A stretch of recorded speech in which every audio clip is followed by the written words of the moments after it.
Boa noite, pessoal. Tudo bem com vocês? Estamos com mais um episódio do Famílias Raras, esse canal que vem trazendo muitas histórias de superação, desafios, que vem engrandecendo e enriquecendo as famílias que têm nos acompanhado. Quero agradecer você que tem sido fiel conosco e assistindo cada episódio, chorado conosco, rindo com a gente. Isso é muito bom. E hoje eu estou aqui com duas convidadas especiais que eu conheci primeiramente pela internet, intermédio da doutora Flávia. Inclusive, eu quero deixar um abraço para a doutora Flávia. Obrigado pela indicação. E hoje nós estamos aqui gravando. Nós vamos ver essa história fantástica das meninas. Mas antes, eu quero te convidar a compartilhar com o maior número de pessoas esse episódio. Vamos fazer chegar aí a cada família que você conhece, a cada família rara. Eu tenho certeza que nós vamos ver aqui lindas histórias de superação, várias dicas que vão poder ajudar e contribuir com cada uma dessas famílias. Então, nos ajude a compartilhar. Se você ainda não nos segue, siga aí o canal do Famílias Raras. Coloca aí, clica aí no sininho para ficar recebendo as notificações dos novos episódios. E vão lá. Gente, sejam muito bem-vindas. Lohane, Angélica, na mesa do Famílias Raras. Sintam-se em casa, sintam à vontade. Vamos bater um papo hoje aqui. Eu tenho certeza que vai ser fantástico, como eu disse para a Angélica. Já é fantástico, né? Obrigada. Sejam muito bem-vindas. Eu quero que vocês se apresentem aí para cada um dos nossos seguidores aí saber quem vocês são. E aí a gente vai conversar um pouquinho de alguns assuntos aqui que eu tenho certeza que a grande maioria de nós vivenciou. Eu tenho certeza que vai enriquecer aqueles principalmente que estão chegando. Eu sempre falo isso aqui, meninas. Alguém, uma hora, vai pegar esse episódio e falar, eu estou vivendo isso. E é interessante a Uhum. gente ver as histórias de superação, porque vai dar força para cada um. Então sejam muito bem-vindas aí à mesa do Famílias Raras. Muito obrigada. Bom, olá, meu nome é Lohane, eu sou psicóloga, sou mãe de duas crianças, né? Duas meninas gêmeas, uma faleceu, falaremos sobre ela aqui, e a outra está comigo, né? A Thalita, ela tem 2 anos de idade. E estou muito, muito feliz de estar aqui. Te agradeço pela oportunidade e tenho certeza que vai ser um tempo ótimo. Legal. Olá, pessoal. Meu nome é Angélica. Eu sou professora, trabalho como revisora, como elaboradora de material formativo. Sou mãe de gêmeas, da Juju, que mora no céu, da Vivi, que está comigo. E é uma honra estar aqui. Obrigada, André. Tenho certeza que vocês vão se emocionar bastante. Que legal. Já vi que a nossa história, de alguma forma, se encontra, né, principalmente com os nossos anjinhos, né? Uhum. Mas antes eu queria ouvir um pouquinho de vocês.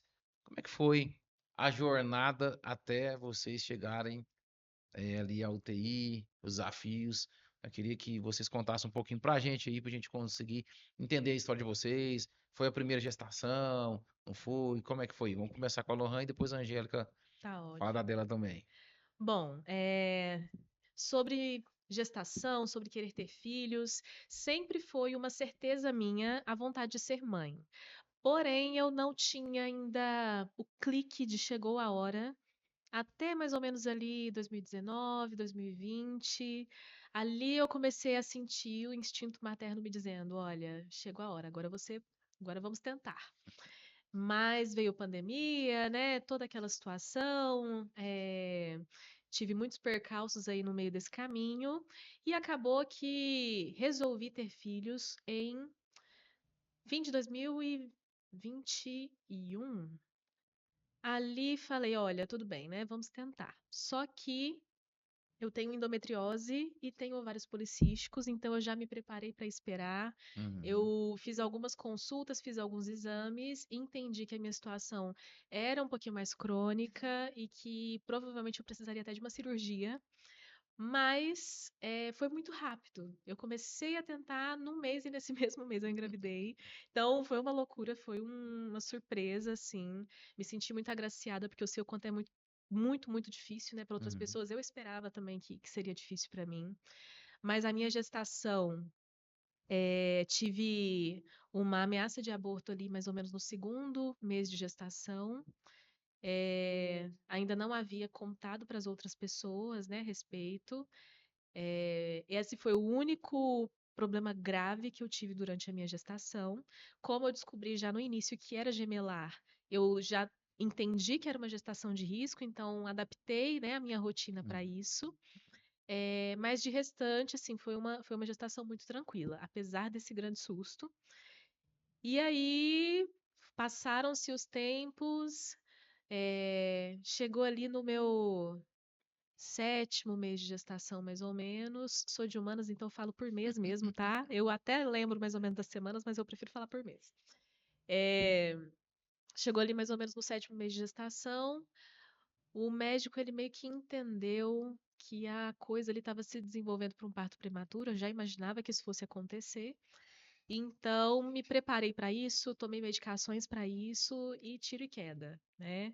Uma das minhas filhas, ela estava bem aqui na minha costela e a outra estava embaixo, encaixada, e a de cima estava empurrando a de baixo. Olha só. Então não tinha jeito, elas já estavam brigando Era. pelo quarto ali, né? No meio da minha barriga, eu no meio daquela briga das duas, mas acabou que ocorreu esse parto prematuro com 33 semanas de gestação.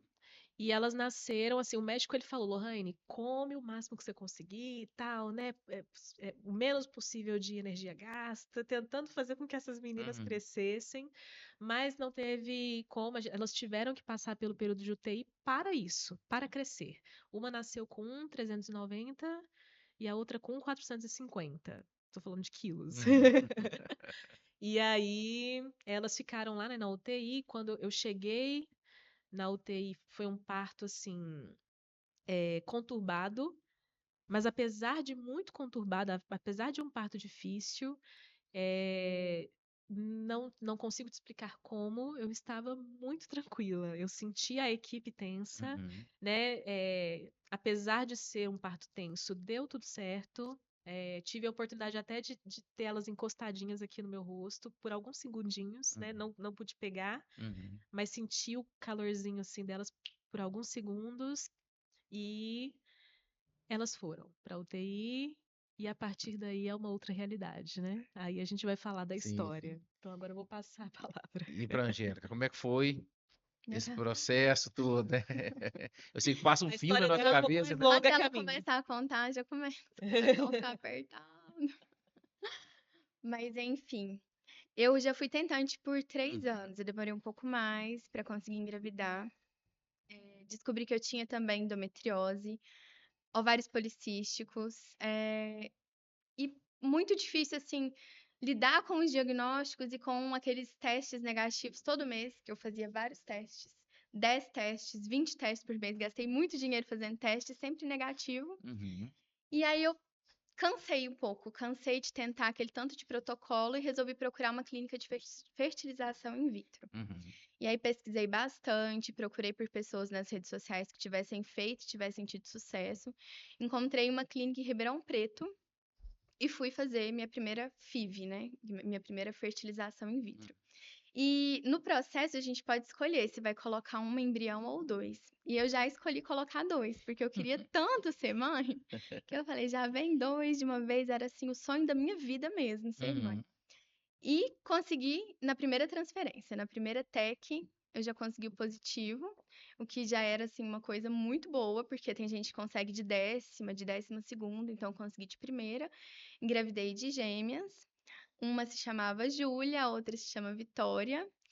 E com 18 semanas eu fui ao banheiro e a minha bolsa saiu na minha mão, a bolsa da primeira gemelar. E estourou e ela perdeu todo o líquido. E aí a gente foi pro hospital, lá em Patrocínio ainda. Vim pra cá de ambulância, foram cenas assim terríveis. Acho que um dos piores traumas foi esse momento de ter rompido a bolsa, esse momento de, meu Deus, vou perder as meninas. Porque na hora que a bolsa tá saindo, eu não sabia o que era aquilo. Então eu pensei, na hora que tava saindo, que eu vi saindo, eu pensei, isso é o quê? A cabeça de uma das nenéns? É Uhum. assustador. E vim para Uberlândia de ambulância, cheguei aqui, os médicos não estavam nada positivos com a minha situação, porque disseram que com 18 semanas elas não tinham peso, não tinham pulmão, não tinham nada para Uhum. sobreviver. E o que eu poderia fazer era ficar internada, esperando, aguardando e tomando algumas medicações para evitar a contração. E assim eu fiquei por 2 meses. 2 meses internada, deitada, sem poder me movimentar direito. Consegui ficar 2 meses, foi um período bem difícil também, de muita angústia, de não poder me mover. A janela do quarto não abria, então eu não via a luz do sol. Eu não podia sair para passear, para ir lá fora, porque eu tinha que ficar quietinha. Uhum. Mas, de uma forma que ninguém explica, em todo ultrassom que eu fazia, a Júlia, que era bebê da bolsa rompida, crescia proporcionalmente à Vitória, que Olha só. estava com a bolsa intacta. Então, toda vez que eu ia fazer ultrassom, os médicos falavam: não sabemos explicar, mas ela Uhum. tem o mesmo peso da outra. Olha. A única coisa que aconteceu que me deixou um pouco triste em questão de ultrassom foi que os pezinhos dela não tinha lugar para crescer, então eles ficaram Com- tortinhos. Uhum. Só que eu sempre estudei muito. Eu amo estudar. Uhum. Então, nesse período de 2 meses, o que eu fazia era ler. Então, eu lia todos os grupos de prematuridade que existia no Facebook, tudo que existia sobre pé torto, Congênito, né? congênito, né? E eu já sabia todos os tratamentos que eu poderia Uhum. procurar, várias clínicas que eu poderia visitar. Então, eu estava ciente de muita coisa que poderia acontecer caso elas nascessem. Uhum. E aí, o marco que a gente mais esperava era 500 gramas. E elas chegaram em 500 gramas, já fiquei super feliz, porque eu achava que, assim, ia dar tudo certo. Tinha certeza que ia dar tudo muito certo. Mas quando deu 25 semanas, eu não conseguia aguentar mais a situação que eu estava. Eu sentia muita dor.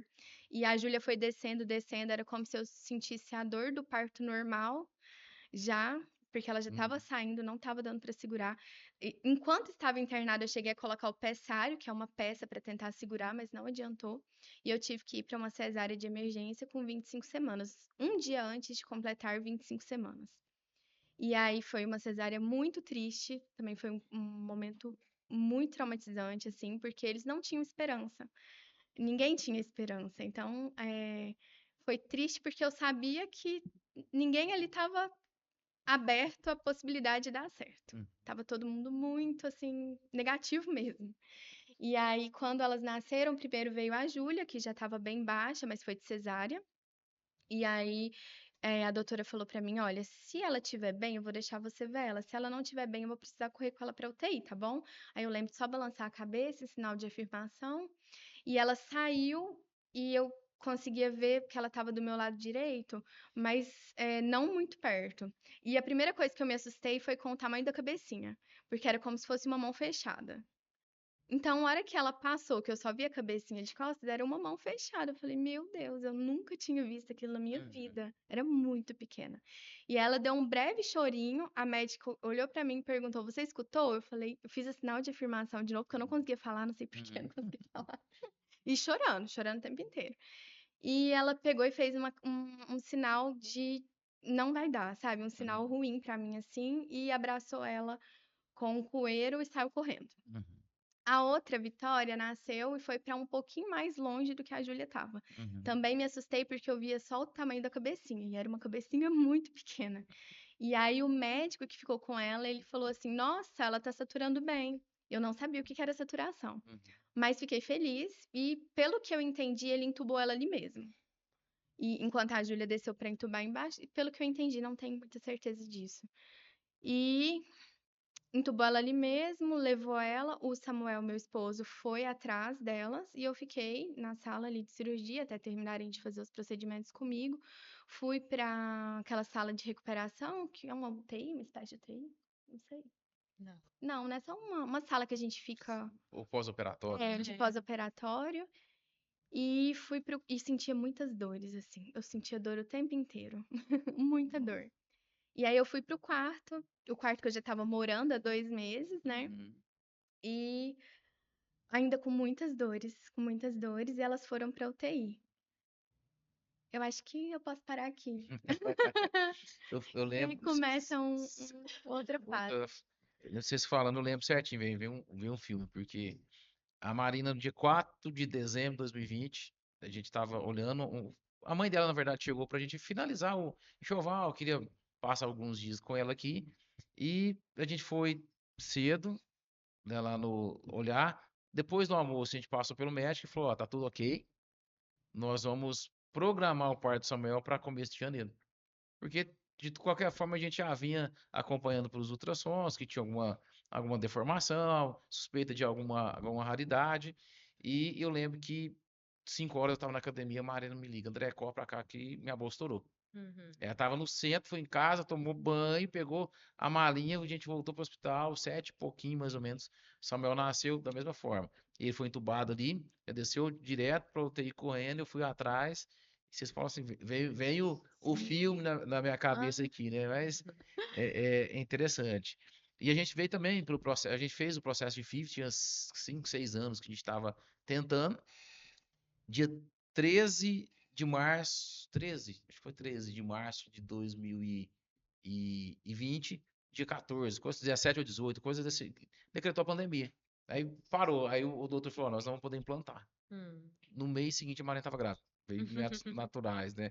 Fala assim, quando Deus tem um propósito, ele tem um Que propósito, não tem bacana. jeito, né? E eu falo assim, só muda de endereço. É todo mundo que passou, vivenciou, a equipe médica não tinha tanta certeza. Então, assim, esses são os desafios que todos nós vamos vivendo. Mas me conta um negócio. Gêmeos, vocês já tinham histórico, né? Talvez a Angélica, Uhum. a FIV, né, proporcionou isso, mas você tinha histórico de gêmeos também já na família, Olha, não? eu não sei por que que eu me surpreendi, Aham. porque tem histórico de gêmeos para É. tudo quanto é canto, sabe? Aham. Tanto da minha parte, da minha família, tem vários gêmeos por Que aí, legal. quanto da família do pai das meninas. Uhum. Então, não era para eu me surpreender, mas sabe aquela coisa que você pensa, não, isso não acontece comigo. Isso acontece com os outros por aí, né? Mas comigo não acontece, não. E de repente, quando Uhum. descobri ali no primeiro ultrassom. Comecei a rir de desespero. Uhum. Ria, mas ria alto. Acho que o pessoal que estava lá de fora estava escutando a minha risada, mas era assim, de piripaque mesmo. Fiquei Uhum. bem fora da casinha. Aí no dia seguinte, eu coloquei a cabeça no lugar. Aí eu já estava apaixonada, né? Você sonhando no nome. Exatamente. E você, Angélica, como é que foi a notícia? Gêmeos. Ai, eu só chorava. Era tanto tempo tentando que na hora que eu vi aqueles 2 feijãozinhos lá no ultrassom, falei: "Gente, não acredito que pegou de primeira e que pegou os 2, né", que a gente costuma usar o termo "pegou", né. Aham. E que as 2 estavam ali, nossa, Sabe o foi que eu tô pensando aqui? Quando você escuta os batimentos cardíacos de um, já parece uma orquestra, imagina de dois, então. ai, é uma Deve ser muito delícia, legal. é uma delícia. Eles Bacana. acabam isolando, né? Primeiro um, depois o outro, mas dá Aham. para você perceber assim a diferença, a Quem tá sutileza. mexendo, Sim, Que legal, é que onde cada gostoso. um está, é É. muito bom. Fala que é um processo muito gostoso, né? A gestação, ela. E a gente passou uma gestação bem turbulenta, porque a Maria também tinha endometriose, ovário policístico, e aí teve muito sangramento, teve que fazer repouso. No meio de uma Uhum. pandemia, sem encontrar ninguém, podia ver ninguém, Uhum. podia fazer nada. Quantas vezes saímos de madrugada, vamos pro hospital, porque é aborto. Não, era só sangramento. Aham. Então, assim, a gente passou, vivenciou isso, e, pelo incrível que pareça, é uma realidade de muitas mulheres, muitas famílias, né? Sim, Porque a endometriose era muito agressiva, ela cria aqueles coágulos sim. de sangue. E como demora-se muito para chegar no diagnóstico, né? Infelizmente, quando eu percebi, por exemplo, que eu tinha, eu já estava adultíssima. Então, ela já tinha ficado profunda quando eu Uhum, descobri. Eu descobri o ovário policístico antes, mas a endometriose só depois de muitos anos, né? sim, E até lá, infelizmente, uhum. foi se desenvolvendo, né? Hoje eu faço o tratamento adequado para endometriose, mas é uma doença silenciosa, que a Uhum. gente não É se muito atenta velada, muito né? bem aos sinais, Uhum. mas eles estão lá, É. né? E aí, chegou o dia, eu fui pra UTI. Foi Eu uma acho que, loucura. a hora que eu lembro, você foi, gente, estamos na UTI. Eu falei, Marina, estamos na UTI. Uhum. E agora é uma jornada, hoje a gente pode falar desgastante, exaustiva, intensa. E eu acho que ninguém de nós gostaríamos que outras pessoas passassem, porque a gente vivencia de várias criancinhas falecerem, quando foi meu caso, caso vocês vivenciaram, mas eu estava ali em todos os falecimentos de todos os amiguinhos do Samuel. Sim, Era eu que estava lá, não era nem a Marina. Foi Marina, fulano, ciclano. Então, assim, e isso é desgastante. A gente sim. vive ali, né? Vocês são fruto, né, da amizade do UTI. A gente torna uma família, né? Uma Uhum. grande família. Famílias Raras iniciou na UTI, né, É no verdade. hospital aqui de Uberlândia, onde a gente tinha ali alguns amigos. Você vê como que eu falo que são as Jesuicidências da vida, né? A gente tem um casal de amigos nossos, que o filho chama Samuel também. Samuelzinho Canuto. Filho eu chamo de Capitão Paixão, que é o Kleber, que ele era do cabo do exército e faz um café doce. Eu falei, seu café apaixonado, Deus me livre.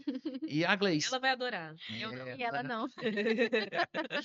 e a gente tava lá e ele nasceu 4 meses, acho que 4, 5 meses antes do Samuel. coisa assim. Ele ficou 9 meses entubado, né? E a gente saiu um pouquinho antes.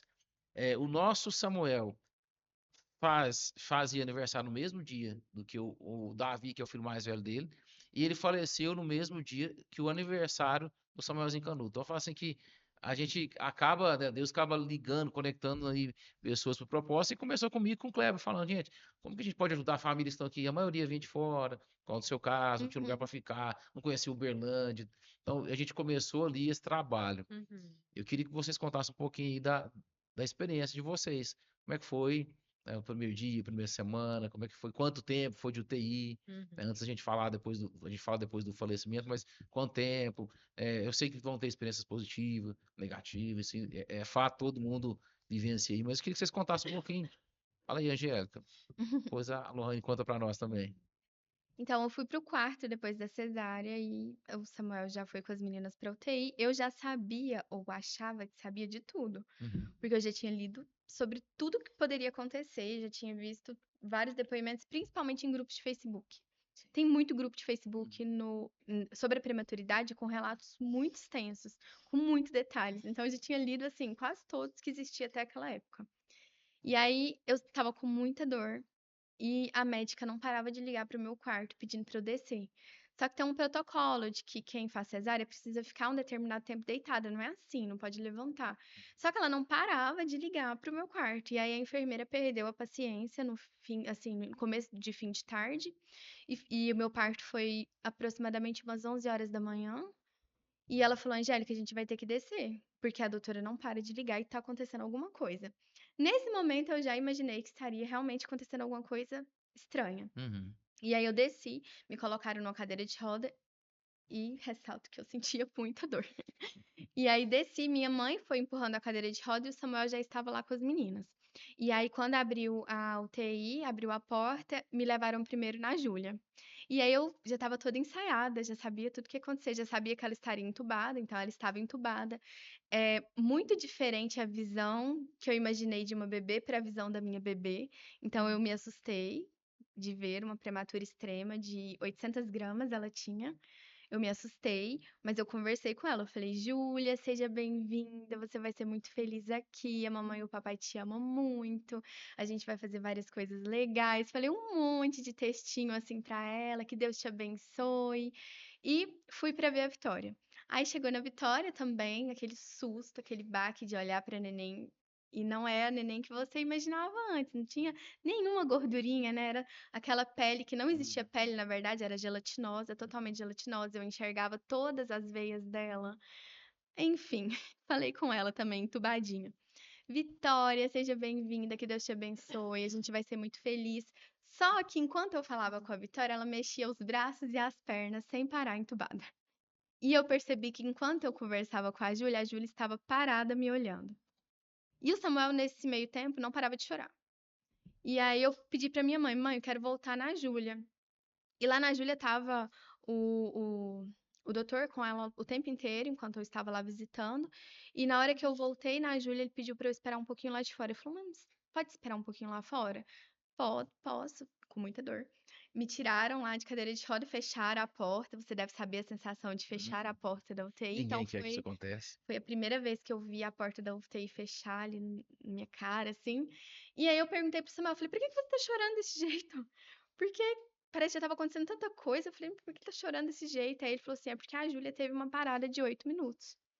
E eu já tinha lido que nenéns prematuros podem ter paradas e essas paradas podem gerar sequelas e ok. Aí eu virei pra ele e falei, tudo bem, Samuel, ela vai ter uma sequela grave porque 8 minutos de parada, mas na minha cabeça tava tudo bem, era esperado, sabe? Super tudo bem.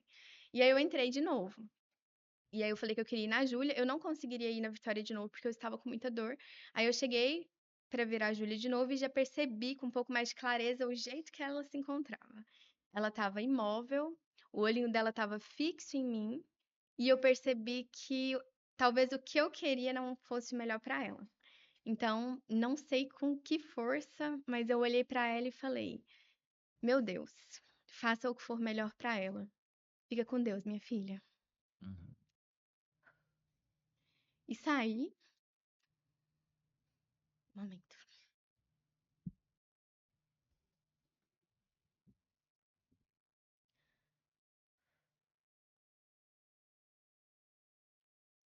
e saí. E fui pro quarto com muita dor. O Samuel continuou. Passado uns 6 minutos que eu tava no quarto, ele me mandou uma mensagem no WhatsApp.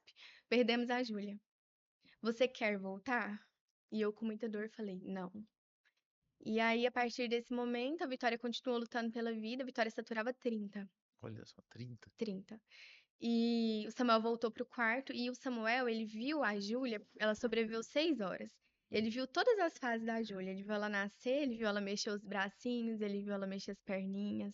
Ele viu ela antes da parada, ele viu ela depois da parada. Ele só não viu ela falecida, porque o médico pediu pra ele sair. E quando falou, olha, ela faleceu, ele não quis vê-la falecida. E eu também não quis descer de novo, mas que mais porque eu tava com muita dor de verdade. E ele voltou pro quarto, e aí eu falei, mãe, não deixa elas sozinhas. Aí minha mãe desceu pra ficar na UTI, e ele subiu pra ficar comigo no quarto. E ele chorava muito. E eu tive uma força que eu não sei de onde veio também naquele dia. Então, enquanto ele chorava, eu fui arrumar o velório. Eu fui ligar pro meu sogro e pra minha cunhada e pedir, por favor, como eu queria que fosse. Então, eu falei, Uhum. procura, por favor. Eu queria que resolvesse rápido. Não sei por quê. Eu queria que resolvesse rápido, que tirasse ela dali, que fosse de caixão fechado, que não tivesse velório, que fosse um cemitério bonito Uhum. e que não fosse um cemitério cinza. E resolvi isso por telefone, claro. E meu sogro conseguiu resolver tudo. O pessoal aqui de Berlândia, de alguma forma, foi muito, assim, bom com o Samuel, porque era num sábado, e cartório já estava meio que fechando, e meio que não podia arrumar as papeladas no sábado, mas o pessoal deu um jeito, que no dia seguinte ela já estava enterrada e já tinha finalizado essa fase. Uhum. E Samuel sofreu, eu acho, assim, as fases do luto, assim, no momento correto, não sei se eu posso dizer isso.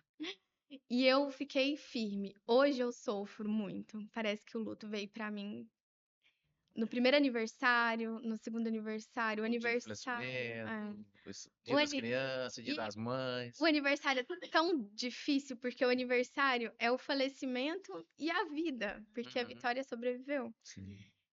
É uma sensação. Eu fico lembrando, né? Você falando assim, eu vou me lembrando.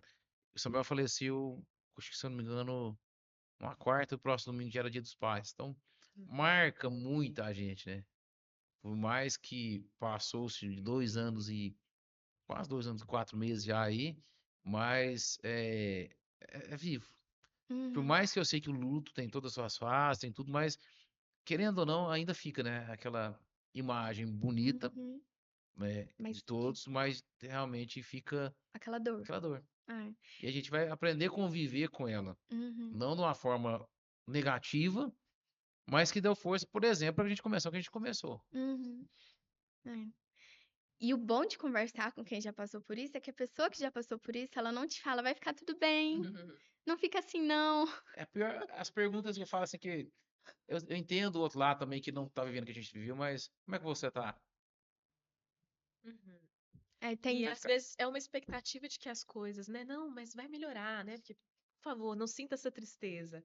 E a verdade é que a gente vai conviver com Sim. esse buraco no quebra-cabeça pro resto da E é uma vida. coisa antinatural, né? Quem enterra o Sim. filho enterra o pai, Uhum. não o pai enterra o filho. Então eu falo, quando a gente senta para conversar, principalmente com alguma família que perdeu, eu falo, gente, eu te entendo, porque isso é antinatural, não tem como explicar, não tem como lidar tão facilmente aí com a emoção. Eu fico vendo quem lida muito fácil, assim, lá na frente vai dar uma dor de cabeça. Uhum, Eu falo, lá na frente a gente vai ter que dar um jeito de ajudar, porque lá vai dar problema. uhum. Uhum. Porque não viver o luto também, Em algum é, momento ele aparece. Ele aparece. Perder um filho foge da ordem natural das coisas e isso acaba com a gente. não tem como a gente explicar emocionalmente, espiritualmente, mas a gente sofre. E querendo ou não, vocês, igual você falou, no dia do aniversário, ou o dia do falecimento. Então não Uhum. tem como não marcar, não tem como não sentir. Uhum, Hoje você não sofre, você sente. Aí uhum, você fala, André, você sofre? Não estou no sofrimento igual o dia do falecimento, os primeiros meses. Mas lógico que eu sinto. uhum, Quando o Samuel tinha falecido, a gente tinha alugado a casa, renovei o aluguel da casa, e o meu escritório era no quarto dele.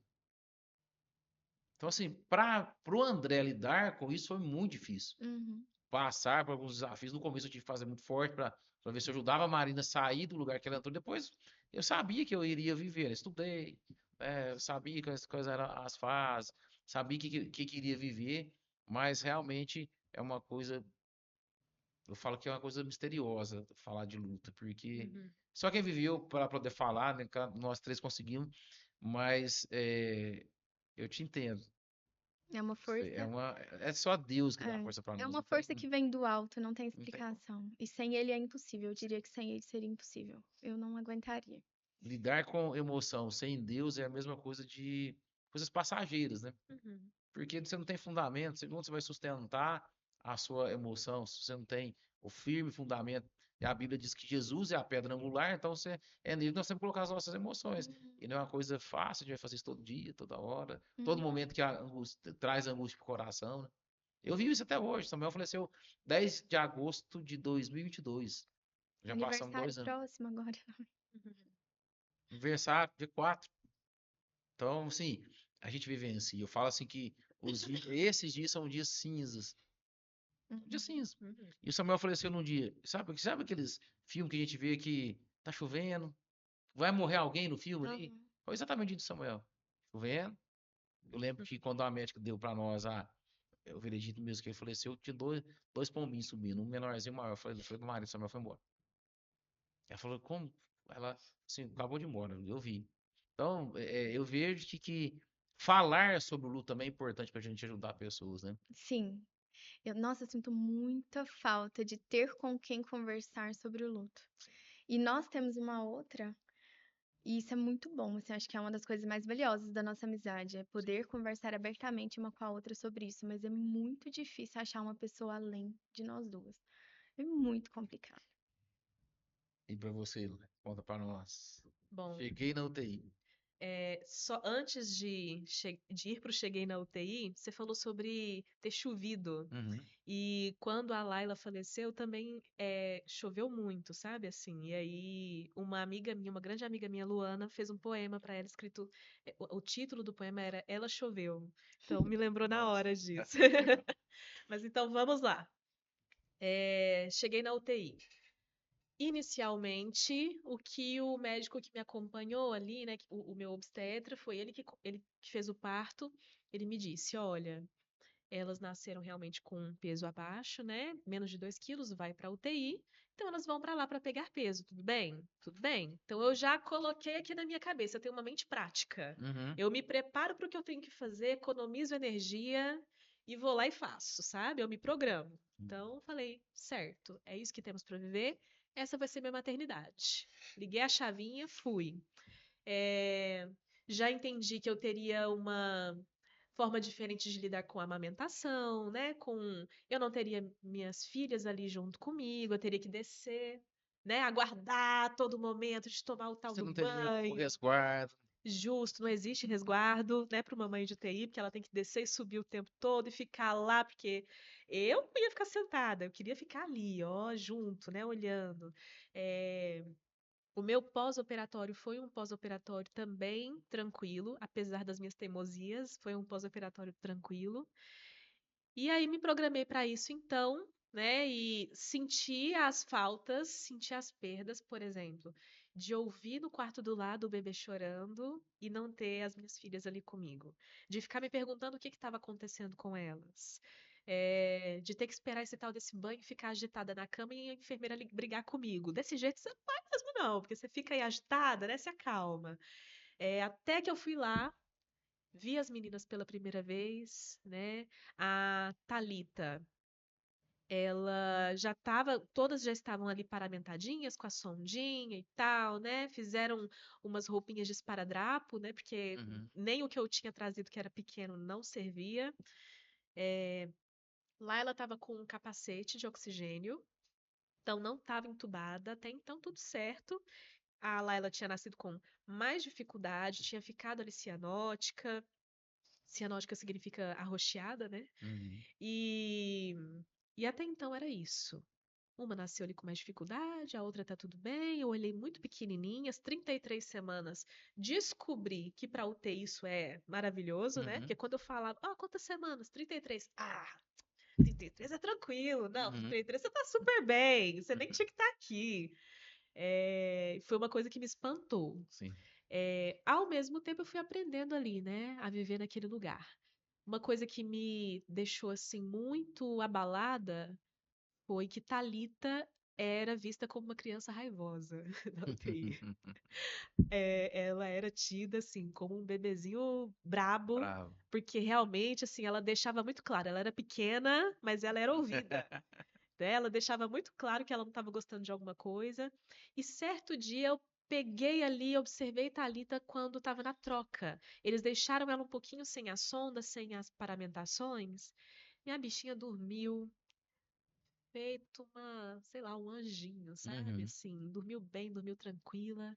Aí eles pediram, olha, vamos dar licença, né? A gente vai trocar, vai colocar de novo a sondinha para ela mamar.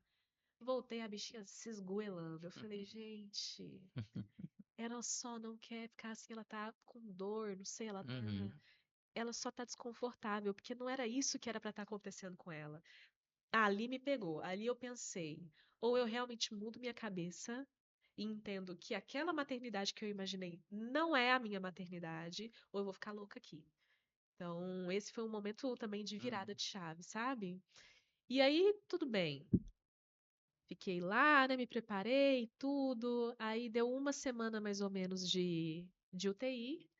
É, no percurso da UTI, eles fazem vários exames nas crianças, já assim, de rotina, né? E um desses exames é o ecocardiograma. No dia que foi feito o ecocardiograma, eu cheguei, eles estavam fazendo, eu abri a porta assim, né? Achando que eu era a dona, eles estavam lá fazendo, fechei a porta, voltei para minha salinha dos pais. E aí, cheguei toda tranquila, toda animada, tive a notícia aportada na minha cara, de que Thalita, ela tinha ali uma diferença anatômica em algumas questões cardíacas, mas nada que vá comprometer o desenvolvimento dela, era uma questão só ali Ai, esqueci o termo, mas uma questão só ali de lugar, sabe? Uhum. Mas assim, não vai comprometer em nada o desenvolvimento dela. E Laila nasceu com uma cardiopatia complexa. O que significa isso? Com mais de uma cardiopatia, uma Uhum. combinação de cardiopatias. Ela tinha ali uma possibilidade muito alta de falecimento, e eles precisariam entrar com medicações fortes desde o início para que ela conseguisse sobreviver. A cirurgia que ela precisava fazer para resolver a questão dela era uma cirurgia que tinha que ser feita imediatamente, mas ela não tinha peso. Ela precisava de no mínimo 3 quilos e ela tinha 1,390. Tava longe. Longe. Nossa. Então a questão era: precisamos que ela cresça. Até lá, até ela crescer, ela tem que sobreviver, porque a expectativa de vida, naturalmente falando, era de uma semana. Então, assim, é absurdo, incrível como ela sobreviveu até esse ecocardiograma. Tudo bem que tinha ali, né, toda uma questão, todo um corpo de funcionários, mas ninguém sabia disso. Uhum. Porque no útero, ela estava vivendo tranquilamente. Ela tinha interrupção do arco aórtico com CIV, que Uhum. é comunicação intraventricular. E aí. Ai, agora eu tô na dúvida se é intra ou inter, hein? Mas enfim, sei ver, galera. E aí ela. As condições eram realmente assim muito, muito negativas para a Laila. E isso caiu como uma bomba para mim, porque eu não imaginava. Era como se tivesse tudo bem, tudo tranquilo, não, só para pegar um pezinho, e aí de repente, bum, ela podia estar morrendo hoje. Né? Se você tivesse levado ela para casa, ela podia estar morrendo hoje ali no teu braço. Uhum. E aí ouvi o médico, ele foi muito responsável nas palavras dele, porque não tem como você passar uma notícia dessas de uma forma agradável. Não Uhum. existe forma agradável de passar uma notícia dessas, né? Quão grande é a responsabilidade do médico que tem que passar essas informações. Então ele foi muito justo, ele foi responsável, ele acabou com o meu mundo.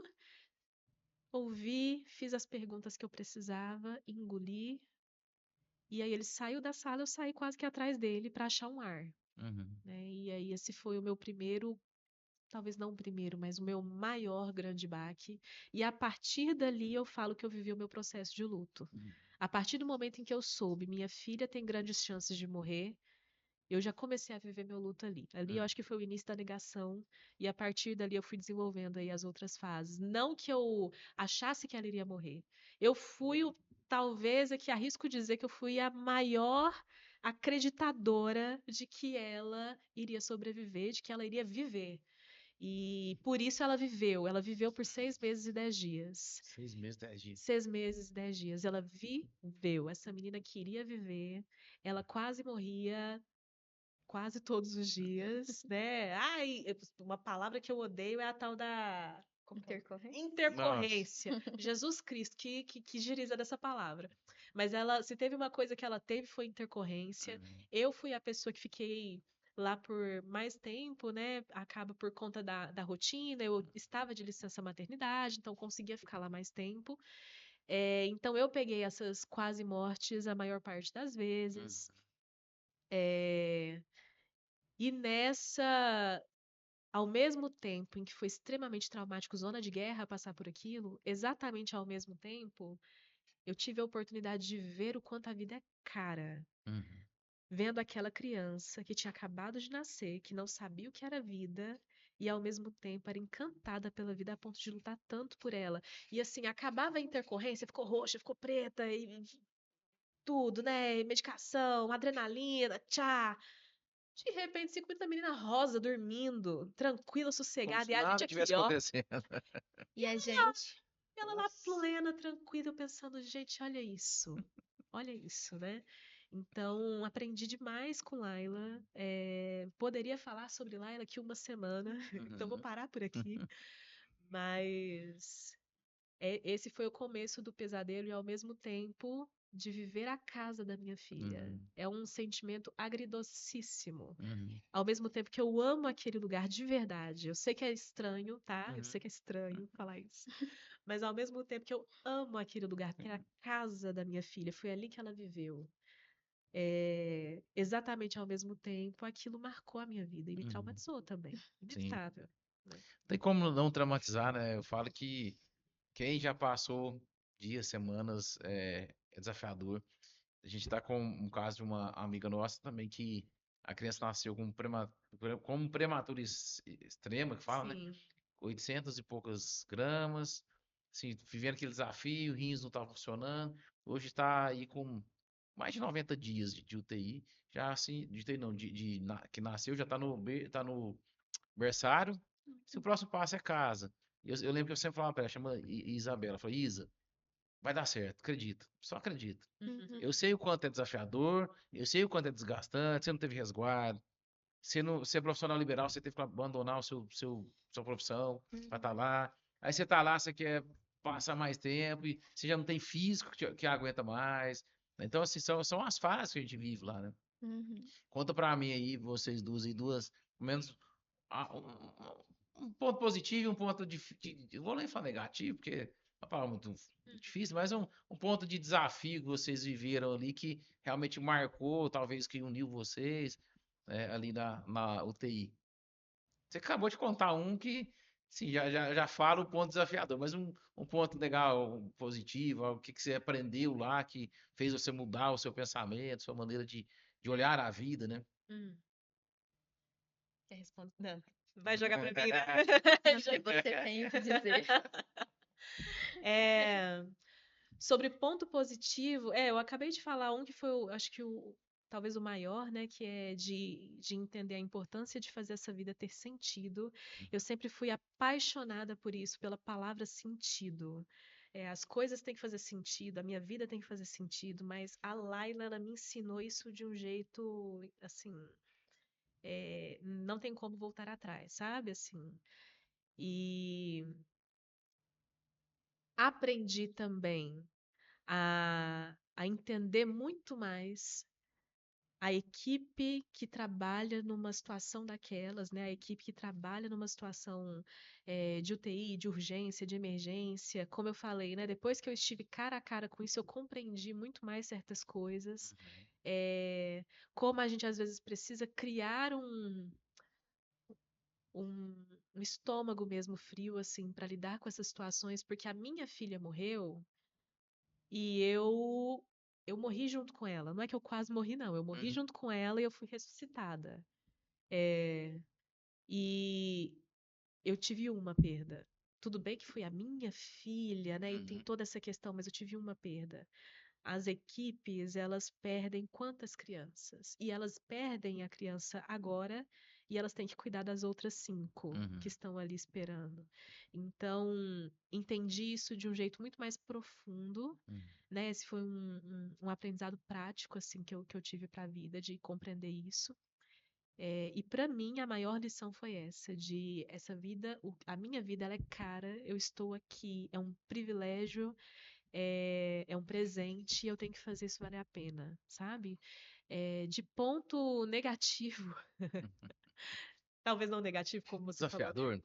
Um ponto desafiador na minha estrada, eu acho que o primeiro que eu posso mencionar realmente é a lida com outras pessoas que não compreendem o estar nessa situação, né? E que às vezes, por tentar cuidar, né, com a melhor das intenções, mas acabam sendo até agressivas mesmo, violentas, em às vezes negar a nossa dor, ou diminuir a nossa dor, ou não deixar que sintamos. É, e acaba que isso não é por mal, é por não compreender, ou então por querer que acabe mesmo. É de, Uhum. nossa, eu gosto tanto de você, eu não quero que você sinta isso. Uhum. Mas a gente precisa sentir. As sensações, as emoções, elas não vão embora. E quando a gente sente, quando a gente é amparado e quando a gente é cuidado, aí a gente tem a oportunidade de deixar isso se esvaziar, pelo menos hoje, né? E aí amanhã a gente vive de novo e a gente lida com isso de novo. Uhum. Mas eu acho que o principal desafio que eu tive foi em lidar com esse mundo externo mesmo, de quem, mesmo com muito cuidado, não sabia ter o manejo, Uhum. sabe? E aí, às vezes, a gente tem que sair da nossa dor para falar, não, peraí, deixa eu cuidar dessa situação, né? Deixa eu dar um jeitinho aqui, não, tá Sim, tudo bem, eu tô bem no fim das contas, tá tudo bem. E aí depois a gente volta e sofre. tá certo. Angélica, e você, quais foram as lições aí, pelo menos duas lições que você tirou aí de. Foram quantos meses de UTI? Foram quase 5 meses. Quase 5 meses. A vitória é a maior lição de todas, a minha vitória. Minha vitória chegou saturando 30.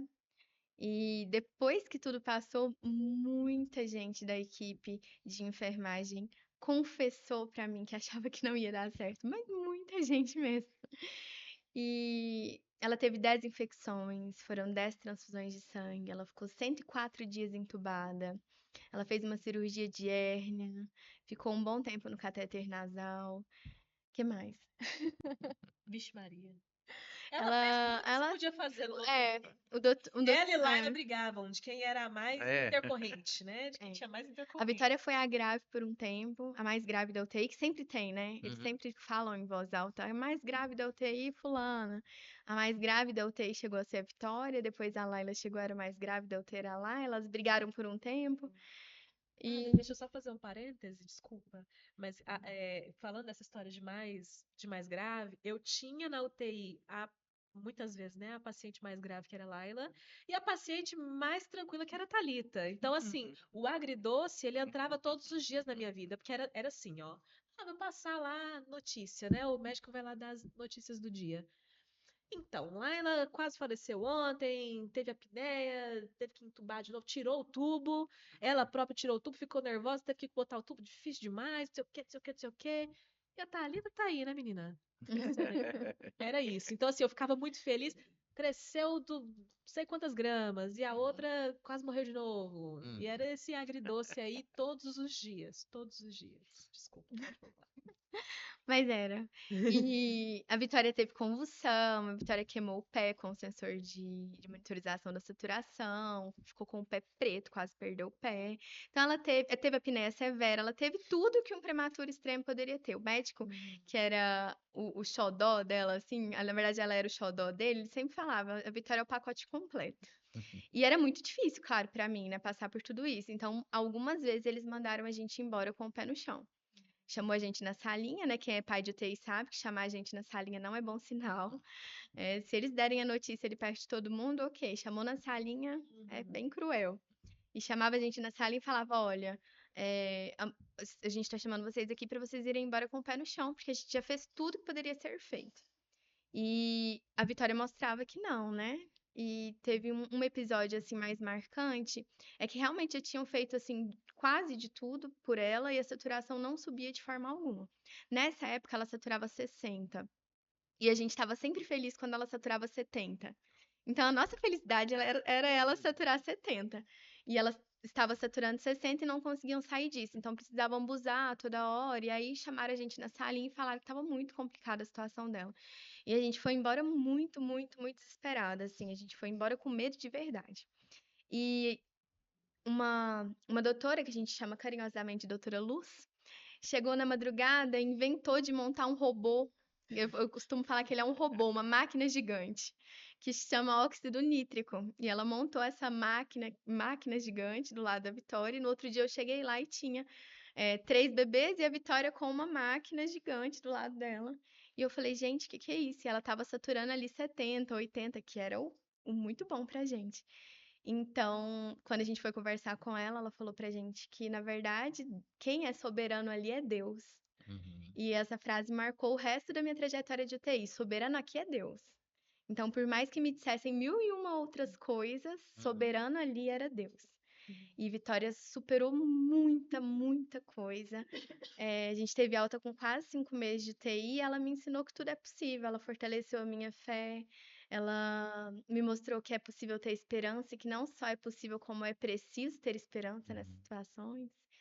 E de difícil tiveram alguns pontos negativos, assim, de dentro da UTI, o mais difícil para mim era não poder ficar à noite. Uhum. Esse era o mais difícil. Aí, depois de um tempo, eu descobri que existe uma lei que é permitido, sim, que os pais fiquem com suas crianças na UTI por 24 horas. Menor de idade e acima de 60 ou 70 por lei, né? Isso. E isso era uma parte que me doía muito. Ir embora e deixá-la sozinha no período noturno. E outra coisa difícil ainda, que persiste, é o que a Lohane falou. É a falta de entendimento sobre o nosso trauma em relação a outras pessoas. É muito difícil, André, a gente encontrar pessoas para conversar. É muito difícil. E sobre o luto ainda mais, e um exemplo é no nosso, a gente tem um Instagram, né, que a gente vai falar sobre isso ainda. E quando a gente faz postagens sobre o período de UTI, a gente tem muitos compartilhamentos e comentários e as pessoas chamam no direct para falar, minha filha também saturava 30, por exemplo. Quando a gente faz postagem sobre o luto, abaixa muito o engajamento. Então, Uhum. assim, é uma dificuldade da sociedade. Uhum. E a gente tem que falar, porque falar cura, colocar no papel cura, compartilhar cura. Sim. E acho que é isso. A gente não fala sobre a morte, né? Uhum. E a morte está tão perto da gente o tempo todo. E a única certeza que a gente tem na vida quando nasce é que a gente vai morrer. Exato. Eu perdi o pudor. Por ser psicóloga eu já não tinha muito, mas Uhum. assim, eu perdi muito o pudor de falar sobre a morte vivendo ela na minha vida, né? Por ter perdido minha filha e, como eu disse, pela sensação de ter morrido e ressuscitado.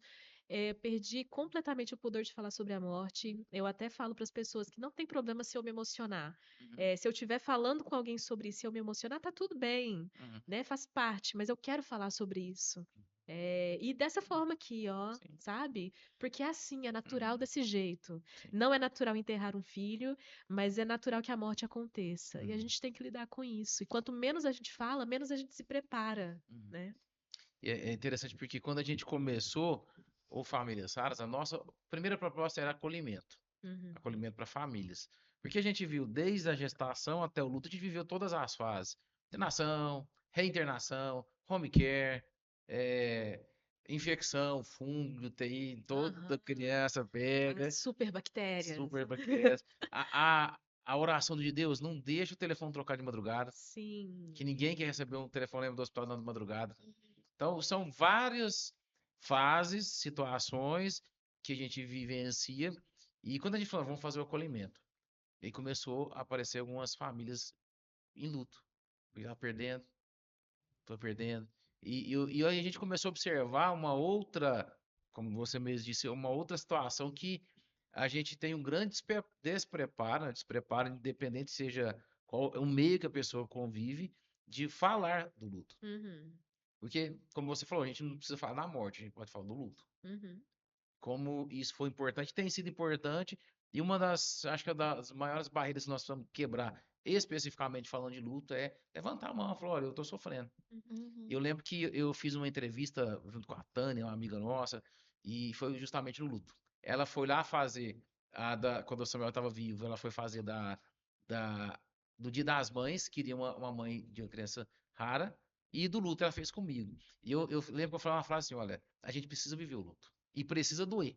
Porque se não doer agora, lá na frente vai doer. Uhum. Então, quanto mais rápido a gente lida, rápido não na questão do quesito velocidade, mas quanto mais a gente encara e lida com aquela situação, nós vamos aí tendo a condição de colocar para fora aquilo que está doendo, aquilo que está nocivo, aquilo que está, de alguma forma, prejudicando. E lidar com isso, falando com famílias raras, parece que aumenta um pouquinho mais, né? Porque você já tem um luto inicial de não ter o filho típico, Uhum. você já tem o luto inicial eu falo que é da família Doriana, né? Da margarina, que é irreal, nunca existiu, nunca vai existir, Uhum. mas você já tem ali junto, nós falamos, vocês não tiveram resguardo, Uhum. vocês não tiveram ali, né, o primeiro banho com a criança, tudo foi posterior, né? E então, assim, eu acho que realmente é importante a gente falar.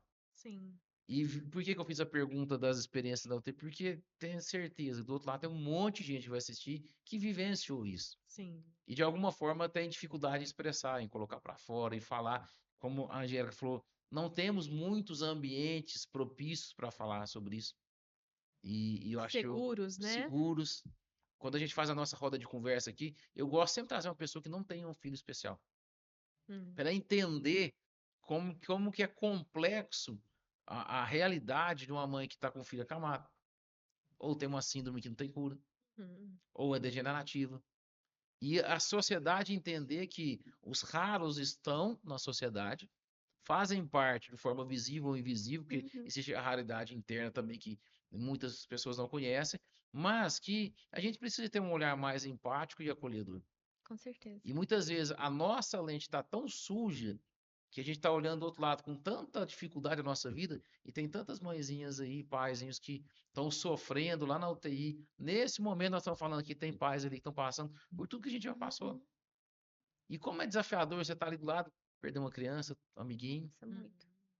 quando você está vendo o filho saturando 30. Uhum. Gente, saturação, para quem não sabe, a saturação abaixo de 92 já é crítica, abaixo de 89 você já é quase que entubado. Você imagina com 30. Só um ponto. Laila, como era uma criança aí já atípica, né? Uhum. A nossa cardiologista, doutora Luz, como a Angélica Doutor apelidou Lourdinha, ela, Doutor Lourdinha, todo mundo conhece a Doutor Lourdinha, é um anjo, Ela é uma luz. sim, o literalmente, amor da nossa literalmente. Ela é vida, uma luz. somos todas fãs dela. Hum. É, Lourdinha falou pra mim, ela falou, olha, a Laila, ela é uma criança cianótica, você vai ter que conviver com isso, então vamos lidar com isso. Então, ó, o natural dela vai ser 80 a saturação, tá bom? Você vai ouvir a galera falando 90, tananã, o dela é 80. Se ela estiver saturando 80, você vai falar que bom. Fechado? Aí eu peguei fechado. Aí todo mundo às vezes passava lá, ficava olhando, né, assim, perigoso, meu Deus, a saturação. Eu botei na minha cabeça, como eu te disse, eu programo ela, né? Uhum. Em momentos de guerra, tá? Em momentos comuns eu não sou assim, não. Hoje eu já sou manteiga derretida com a minha É, filha. Passou 2 anos, né? Já deu pra sim. esquecer aí essa coisa corporal mesmo, de viver aquela história. Mas eu tava na zona de guerra, eu tinha que me preparar. Sim. Eu falei, tudo bem, então é 80. Ok. E aí ficava lá 80, eu via ela respirando com dificuldade. Não, mas essa é minha filha, ela é cianótica. André, e Que o que é maluquice. ver um filho entubado, né? Nossa. Ai, nem O fala. que é ver um filho entubado? Eu acho que, pra mim, assim, de, É, de todos os bebês que eu olhava, inclusive a minha, era o que me deixava mais triste. é. Era como se eu não respirasse. Uhum. O dia que ela estubou, eu acho que deve competir com muito perto de ser o melhor dia da minha vida, assim. Porque a criança, 104 dias entubada, todo mundo estubava, menos a minha, todo mundo estubava. Uhum. E É essa muito coisa de complicado. ver as outras É. crianças indo e a tua ficando. É maravilhoso. Agridoce, mais uma vez, né? Incrível, é muito bom. Sim. A gente acaba criando, sem querer criar o vínculo, a gente cria. Ah, não vou falar com ninguém, não vou ficar aqui, porque Tem jeito. cria, não tem como, né? Inclusive, né? É. A Angélica fala a respeito disso. Aí uma pergunta também que não façam para as mães de UTI: que dia que vai estubar? Quando vai estubar? A gente não sabe. E essa pergunta me deixava muito triste. Ah, ela tá entubada ainda? Quando vai estubar? Nem os médicos sabiam. É muito ruim essa pergunta. O Samuel, ele estubava muito fácil. Doutor Marcos, do Vinícius, doutor Marquinhos, ele, uma vez, Marina chegou e falou, ó, vamos ter que fazer uma traqueostomia. O Samuel tinha 14 dias de vida. Hum. Com 15 ele fez uma Ele traqueostomia. fez muito cedo, hein? Foi a primeira criança em Uberlândia Ó, a fazer da idade que ele tinha. Que geralmente é com mais, bem mais, né? E aí, Samuel foi outra criança. Era Samuel antes tráqueo, depois da tráqueo. Samuel sempre foi em ar ambiente, nunca precisou de ventilador, tudo. Então, assim, é desafiador. Você vê aquela. E ele era danado, ele metia a mão lá e puxava. A parte dele, Laila. direita, era mobilizada. Ele nasceu meio durinho, que depois foi desenvolvendo. E depois eu vou mostrar a foto dele para vocês aí. E quando ele pegava a mãozinha esquerda assim e puxava o tubo, tiveram que chamar, na última, tiveram que chamar o anestesista para conferir, porque o Marquinhos falou: tá muito difícil de colocar, Nossa. foi muito desafiador, quase perdemos aí o Samuel, mas tá aí, fez. E realmente a gente nunca sabe quando vai ser nada, né? Eu falo que talvez vocês vão concordar comigo, mas é o maior sentimento de impotência que a gente tem. Maior Sim, do mundo. O que que a gente pode fazer? Olhar. exato. A não ser olhar, orar e motivar, vai, vamos. É que nem se tivesse uma corrida, vamos, Uhum. mais um pouquinho, corre mais 300 metros, mais 500 metros, mais 1 quilômetro, vamos, força, porque é o que resta para nós ali, né? Né? E comemorar cada ml de leite que aumenta e Cada cada grama, grama gente. que ganha. Ganhou 10, perdeu 15, você falou, nossa, vamos lá, vai dar certo. Aí ganha 20, perde 10. Então, eu lembro que a doutora Daniela, ela falou, gente, nós vamos com o Samuel. Tá olhando o pezinho dele, eu falei, tô um negocinho desse tamanhozinho. Nasceu com 1,480. E aí, daquele tamanhozinho, falou, ó, esse vai ser o passo que ele vai dar. Se esse é o passo dele, nós vamos acompanhar até ele se desenvolver mais. E assim foi a nossa rotina de UTI também. Foram quase 3 meses. Passamos Natal, Ano Novo, Carnaval, tudo na UTI, né? Desde comemoração de final de ano e pular carnaval junto ali com todo mundo, mas saímos e vivenciamos todo o desafio. Eu Sim. gosto muito do de vocês, eu acompanho os stories, eu leio ali, eu falo, eu lembro disso aqui, eu lembro daquilo ali. Só vou falar um negócio, gente. Os pais também sofriam, viu? Vocês falam muito para as mães ali, mas pode falar para os pais. É um nicho, é um público que precisa falar mais, né? Porque, infelizmente, Eles estão 70%. ali, né? Então, E digo mais, as mulheres, né, por si só, elas já são levadas, assim, né, culturalmente a conversar sobre as emoções. sim. Os homens não, mas eles têm todas o cérebro, gente, ele tá aqui igualzinho. Só que os homens não falam sobre o que eles sentem. E que é Isso uma grande mentira. Homem, ele como é que é? Homem é racional, mulher é de sentimental. forma Todos nós alguma. somos emocionais, todos nós somos dotados de emoção. E quanto mais a gente fala sobre as emoções, mais a gente Sim, racionaliza elas. Então o sim. caminho é o inverso, Ó, você né? vê, aqui na ONG, achei interessante uma vez uma reunião, a gente já está finalizando aqui, teve uma reunião que veio um outro pessoal de outra ONG. E eles chegaram aqui, eu vi o pessoal todo encantado, falando, não sei o quê. Aí sentamos na roda, aí um dos líderes falou, nossa, primeira reunião que eu venho, onde eu vejo muitos pais, porque a Uhum. maioria, estatisticamente, dizendo 70% dos homens abandonam uma família que tem uma criança rara ou ultra rara. A Uhum. gente vendo isso aí constantemente. E, pelo incrível que pareça, a nossa ONG, hoje, nós fazemos muito, porque nós acolhemos a família. Nós não trabalhamos com terapias, nós não temos um centro terapêutico, porque sim, eu tenho vários aqui de referência. O Uberlândia, se a gente fosse ser mais um, a gente não estaria trabalhando aquilo que foi mais importante, foi a família. Quanto melhor emocionalmente e o mais a Marina estava, mais o Samuel tinha salto de crescimento. Mas ele Sim. crescia, mais ele crescia, Uhum. mais ele crescia. Então a gente aprendeu a lidar com os desafios junto, cada um focando em uma área. Vamos, eu vou desbravando aqui, depois ela vai desbravando outra área, e isso foi crescendo. Mas hoje, quando eu olho, eu acho interessante. Tem uma reunião dos homens aqui, né, chama machonaria, só de macho mesmo. E vem os pais, Uhum. porque querem começar a falar um pouquinho. Ou tô sentindo assim, isso é difícil, vivenciei aquilo. Isso é importante. Então, quando a gente falou, vamos focar na família, né, e entendendo que família Às vezes vai ser uma mãe com a criança, às vezes um pai e uma mãe com a criança, às vezes vai ser uma avó com a criança, e a gente recebe de vários tipos aqui. Mas quando a gente consegue ter um ambiente seguro para compartilhar, um ambiente seguro que ela pode multiplicar aquilo que ela já aprendeu para outras pessoas ou aprender com outras, a gente começou a desenvolver uma grande família chamada Famílias Raras, que hoje a gente tá um pouquinho fora da curva porque a gente acertou essa veia. E eu trouxe os homens para perto justamente porque eu vivenciei, eu sei os desafios. Uhum, Eu sei como é difícil para o homem colocar para fora o sentimento. Eu uhum, sei como é difícil lidar com o sentimento de potência para o homem. A mulher, às vezes, ela consegue lidar um pouco melhor. O homem, não. Para ele, se eu tô impotente, eu não sirvo para nada. uhum. Então, assim, ver, e a gente via os pais lá sofrendo, falei, gente, a gente precisa fazer alguma coisa. E nasceu Famílias Raras. Famílias Raras nasceu a partir de uma experiência e hoje a gente está aí trabalhando porque, como a Lohane falou, se a gente não fala, se a gente não lida, se a gente não for uma voz para lutar, para falar, para desbravar, né, para abrir o caminho para outros irem, a gente vai ter um monte de famílias sofrendo Com certeza. porque a rede de apoio não entende isso que nós estamos falando aqui, por melhor que seja a rede de apoio, ela Sim. não entende, ela não vivenciou, não teve a Não. experiência, nunca pisou numa UTI, por uma avó, um avô. A gente ama, a gente sabe que está ali com a gente, mas quando a gente senta com pessoas que vivenciaram, parece que é um ambiente que a gente pertence. Uhum, A gente tem um sentimento de pertencimento. E quando a gente começou a desenvolver exatamente isso, gente, faz sentido para você? Você está pertencendo? A gente vê pessoas sendo transformadas, vidas, né, ali, famílias sendo transformadas, e assim, não mudou o quadro clínico da criança. Tá lá com a mesma síndrome. Uhum. Tá lá, às vezes, com paralisia cerebral, microcefalia, hidrocefalia, e vem aquele monte de questões aí, cardiopatia, enfim.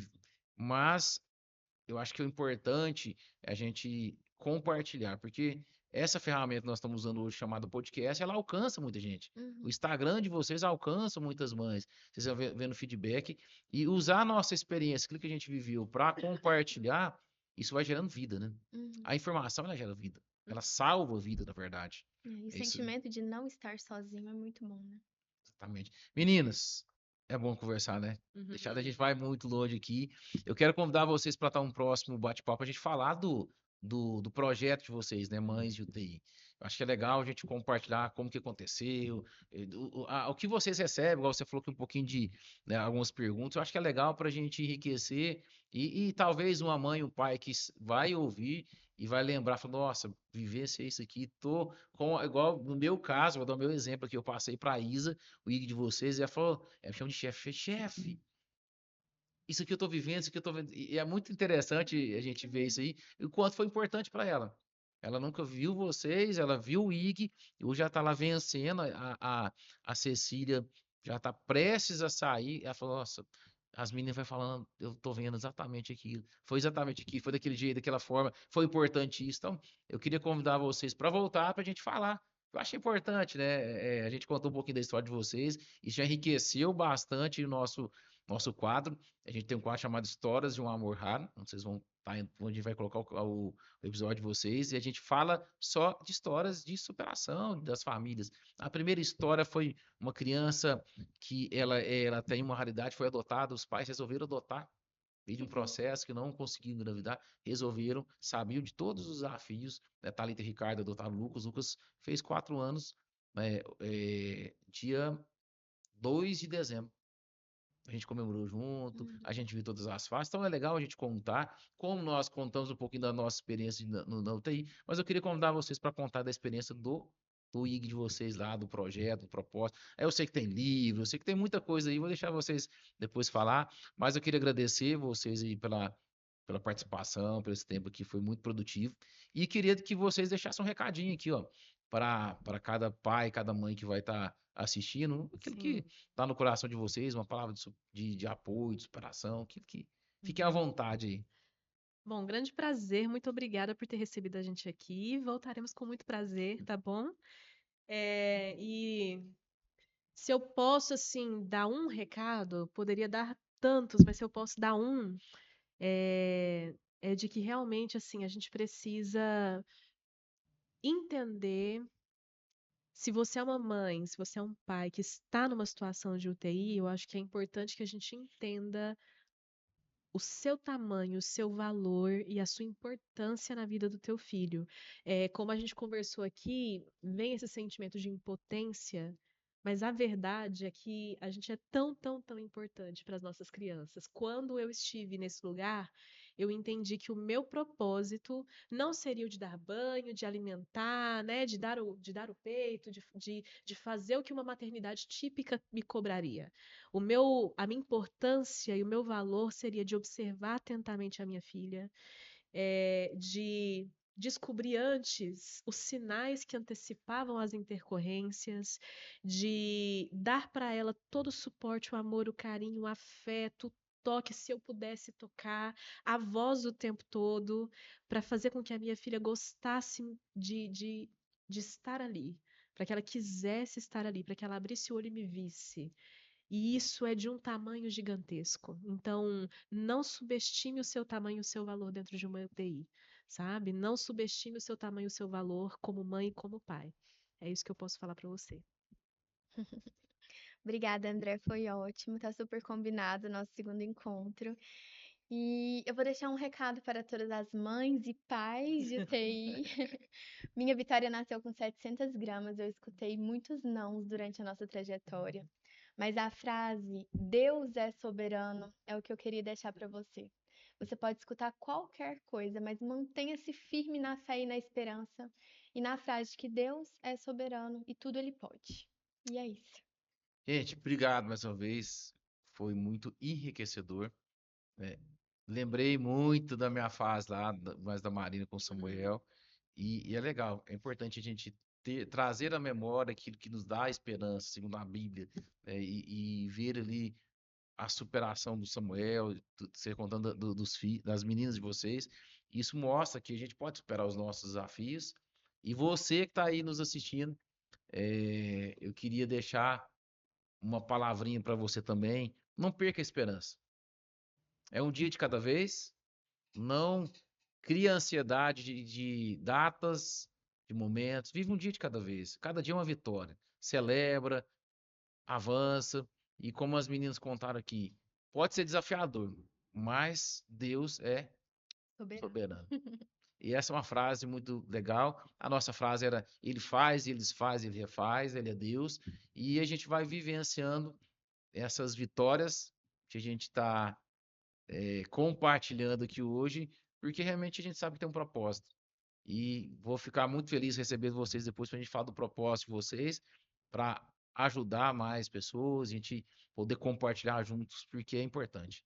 A gente sabe que nós passamos isso, não foi à toa. Eu sempre gosto de pensar isso. Uhum. Samuel foi a nossa semente para famílias raras. As meninas de vocês foram a semente para o projeto de vocês e que possam ir muito longe, vocês possam alcançar e ajudar mais mães e pais também, né? Tem os pais, né?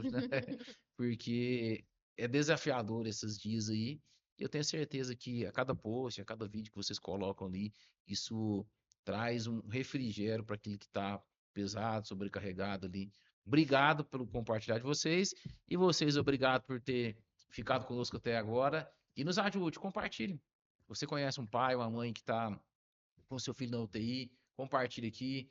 Vou colocar também o IG das meninas aqui, da Mães do UTI. Vocês vão ver vários conteúdos, relatos de pessoas que estão vivenciando, estão passando por essa fase e crendo que Deus ele é soberano e vivendo ali os seus milagres, apresentando ali para nós uma jornada desafiadora, mas prazerosa. Eu tenho certeza que quando você conversar com um pai ou a mãe que saiu da UTI, você vai ver que, como as meninas falaram aqui, foi o momento mais marcante da nossa vida. Obrigado mais uma vez e a gente te vê no próximo episódio.